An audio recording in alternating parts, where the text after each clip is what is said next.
how bad are the Chiefs wide receivers actually? Well, that's a question I seek to find at least some answers to as we look at the room as a whole and how they've performed so far this season compared to the rest of the league. So let's talk about it. But first, how about those? First up, Chiefs Bids is back with another partnered giveaway of this signed Felix Anudike-Uzomah football, but more on that in a moment because Chiefs Bids also brought me out to the 4th annual 15 in the Mahomes Foundation Gala last night. And yes, that means I had to do two things I rarely do. One, leave the house, and two, which I rarely ever do, wear a suit. But hey, it was all worth it because not only did I get to meet the voice of the Chiefs, Mitch Holthus himself at the VIP reception, nice freaking ring by the way, but I quickly realized I was way out of my depth when the first couple I talked to in line flew in from out of town on their private jet. No, they did not rent it. They owned one. Meanwhile, I drove there in my 2004 Honda Accord with nearly 300,000 miles. But that's okay because shortly after that, Patrick Mahomes walked in the room and then I realized I was actually going to get a chance to meet him and snag a quick photo. So it was a quick, hey bro, thanks for all you do and have done for Kansas City greeting.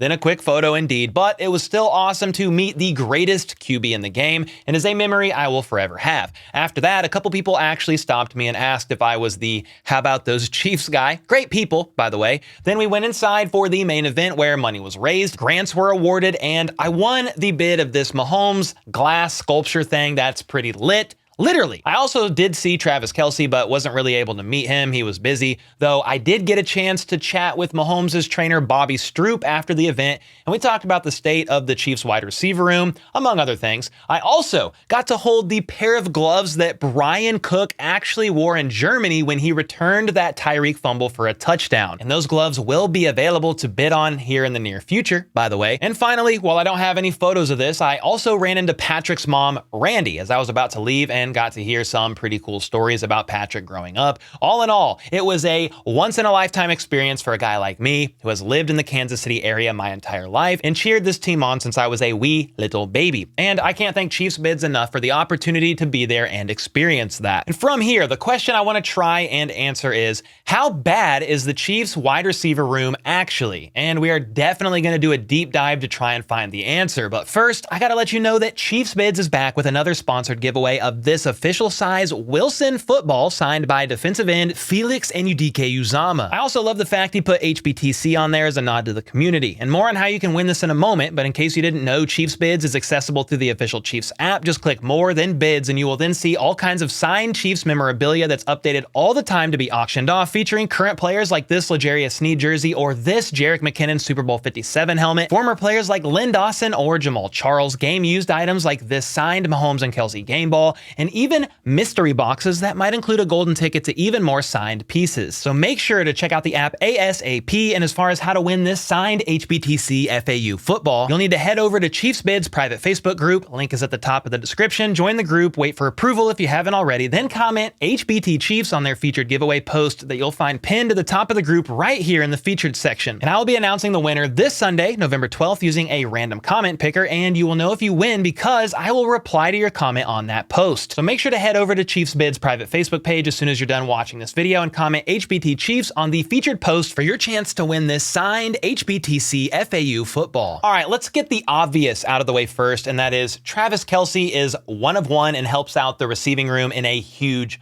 way. He's currently the second highest graded tight end per PFF, only behind Kittle, though he has the highest receiving grade by a landslide. He's tied for third among all tight ends with 4 touchdowns, second total in receptions, and is currently leading all tight ends in receiving yards, even though he missed week 1 and has struggled through a bit of an ankle injury in a couple of other games. Then, of course, Kelce leads all pass catchers on the Chiefs in basically every single category, from targets to catches, yards, touchdowns, you name it. He's up there. So we know that the Chiefs wide receiver room doesn't have to be a top room in the league as long as Travis Kelce is here and around. But what if you remove him from the equation? how do the receivers stack up against the rest of the league without Kelce? Well, the highest graded receiver on the team is the rookie, Rashee Rice, grading out as the 17th best overall receiver, just behind Adam Thielen, who's in 16th, and DeAndre Hopkins, who is in 15th. Rice has definitely continued to shine and surpass the expectations of many, considering he's a rookie in Andy Reid's offense, and only 5 rookies have ever had over 530 receiving yards in Andy Reid's entire 25-ish year tenure as a head coach. Well, Rashee Rice is currently projected to finish the season somewhere around 77 targets, catching 60 of those for 714 yards and 8 touchdowns, which very easily could be even more than that if his usage continues to go up. And even though this is the main guy after Travis Kelce,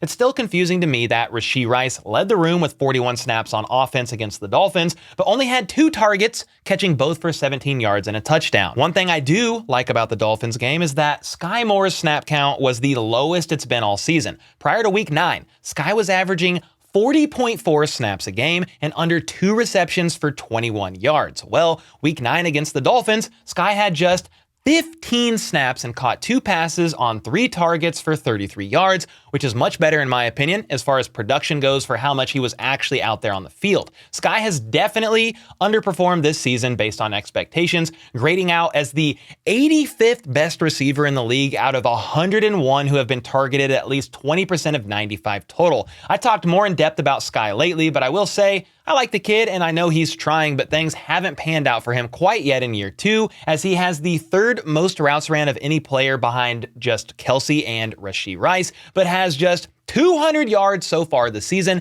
and the worst reception percentage on the team, catching only 55% of passes thrown his way. And though Justin Watson's catch percentage isn't much better, I think he's performed above expectations, especially considering many around Chiefs Kingdom, they were calling for the Chiefs to release or get rid of Justin Watson. Instead, he leads the team with 19.7 yards per reception, catching 14 passes for 276 yards, and is 3rd on the team only behind Rice and Kelce. Then, as you'll see here in a bit, he is very good at creating separation and getting open. Next up, I talked very in depth about Kadarius Toney in the last video, so check that out if you haven't already, but basically, Toney remains a freaking mystery to me. His snap count continues to dip even though he seems healthy, with Mecole Hardman playing more snaps than Toney over the last 3 weeks, and Hardman just got here. So maybe the Chiefs are saving Toney for later in the season, or your guess is as good as mine. MVS was another receiver I expected more from this season, yet he currently has the worst overall and receiving grade on the team out of all pass catchers,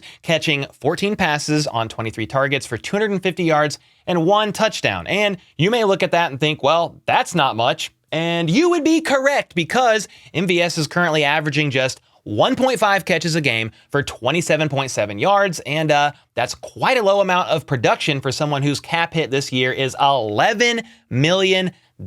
He's currently projected to catch around 26 passes by season's end if he keeps up at the same pace he has in the first half, which hopefully he doesn't, but if he does, that would average out to be around $423,076 per catch. Pretty freaking expensive. Then you have the disappointment in Justyn Ross, who is currently on the commissioner's exempt list as he goes through the legal process for his 2 misdemeanor charges that are no longer both misdemeanors. That's right. It was announced yesterday or 2 days ago, I believe, that Justyn Ross had the criminal damage charge upgraded to a felony, amending it from under $1,000 to over $1,000, but under $25,000, which is indeed enough for a felony. Anyway, Justyn Ross only had 3 catches for 34 yards, so it's not like Casey is missing much there at the moment. And I'm not sure we should expect him back this season at all, though I'm happy to be wrong, depending on how the legal process plays out. Then you have Mecole Hardman, who just got here a few weeks ago, but again, he's already passed up Kadarius Toney on snaps over the last 3 weeks, which is a bit concerning to me regarding Toney and his usage. Either way,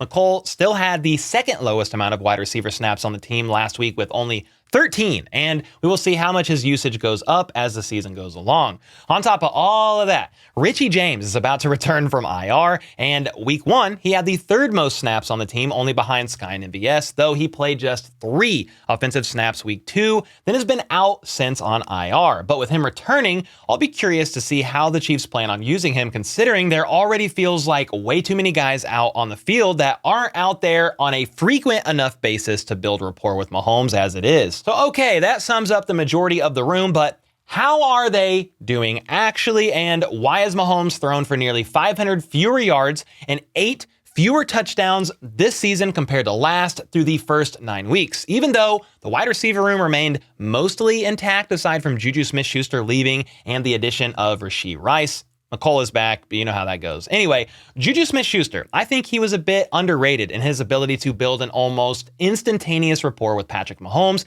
as he was able to step right in and snag almost 1,000 yards last season. Meanwhile, the closest receiver this year to Juju production-wise is looking to be Rashee Rice, who is obviously still learning and growing as a rookie, though he's shown some great promise. Now, here's some of the biggest factors contributing to the Chiefs' lack of offensive production and why the wide receiver room has taken a hit as well. A big one here is that Chiefs pass catchers lead the league in dropped passes, with this site saying 18 dropped passes, Bleacher Report saying 24, and PFF saying 11. But they factor only drops that are the receiver's fault and not on Mahomes, but good luck with figuring out the difference. Either way, it's a lot of freaking drops, which is a definite problem and stifles production. Something else that has affected their output is the fact that they've racked up 62 penalties on the year, which, to be fair, is offense and defense, but it's tied for the third most of any team. I can recall multiple nice passes being negated due to penalties, including a 50-plus yard bomb to MVS for a touchdown in the Bears game, among others.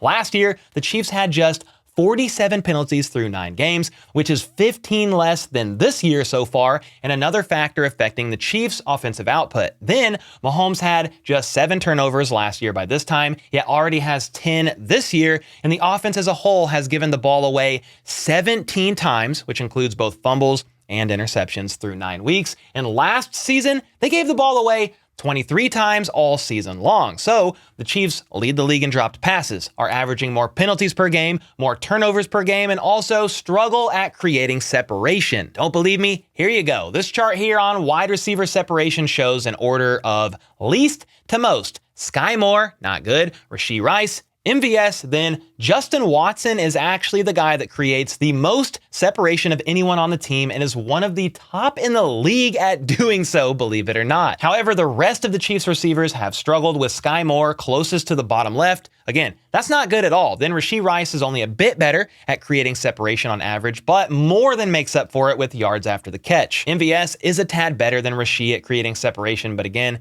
it's not that much better and too near the bottom left for my liking, especially given how much he's getting paid. Next up, this chart here shows that Mahomes has still found open receivers the 4th most of any QB, even though his receivers are averaging the 4th worst separation of any group out there. Think about that. Even though only the Bears, Broncos, and Commanders are worse at creating separation, Mahomes finds an open receiver more than almost any other QB in the league that has more separation on average to work with. Then if you remove scrambles from the equation, Mahomes skyrockets to the top of this list, finding an open receiver more than any other QB in the league, even though, when not scrambling, his pass catchers still have the 5th worst average separation of any team out there. So with all that being said, the Chiefs receivers as a whole aren't great. They are way below average at finding separation, lead the team in drops. Then on top of that, the Chiefs have turned the ball over more and have been penalized more so far this year compared to last, which has further limited their ability to be as productive. Another factor, of course, is the Chiefs struggling in the red zone, being second best last year, only behind the Cowboys, and are now 17th or 18th, though I think basically all the factors I listed prior in this video play a role in their inability to score as often in the red zone. And that's not even to mention anything to do with the coaching and the play calling. I will say though, as good as this team is on defense, if they didn't have Patrick Mahomes, they may very well be 500 or worse as far as their record goes through 9 weeks. In conclusion, heading into the second half of the season, I hope Mahomes and company can get it all figured out and help the defense a bit from not having to carry such a heavy load week in and week out. It's obviously too late for another receiver unless they sign one from free agency, and there's not really a needle mover out there. The deadline is gone, and the Chiefs are rolling with who they have, so it's on them to get it figured out. Now, I will say Andy Reid and Mahomes don't seem overly concerned, and honestly, if they can eliminate penalties and turnovers, the offense will be much more productive, even though the wide receivers struggle at creating separation. And that's because Patrick Mahomes is him, one of one, QB1 in the entire league. Anyway, with all that being said, what do you guys think about all this? Let me know your thoughts in the comments down below. And on your way out, make sure to comment on Chiefs Bid's Facebook post for your chance to win that signed FAU football. And until next time, let's go. Let's freaking go. How about those?